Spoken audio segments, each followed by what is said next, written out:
naman po, sir, nakatanggap po ba kayo ngayong araw ng fuel subsidy? Opo.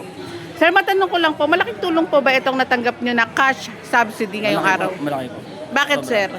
Pang gas man kasi yung gas tumataas eh. Opo. Halos araw-araw, linggo-linggo. Kaya nga, ang mahal na, no, sir?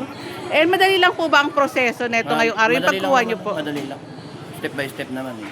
Basta kumpleto rin po talaga ng requirements. Eh, ano po masasabi nyo kay Pangulong Ferdinand Bongbong Marcos? Kay Pangulong Bongbong Marcos, maraming salamat po sa gas subsidy.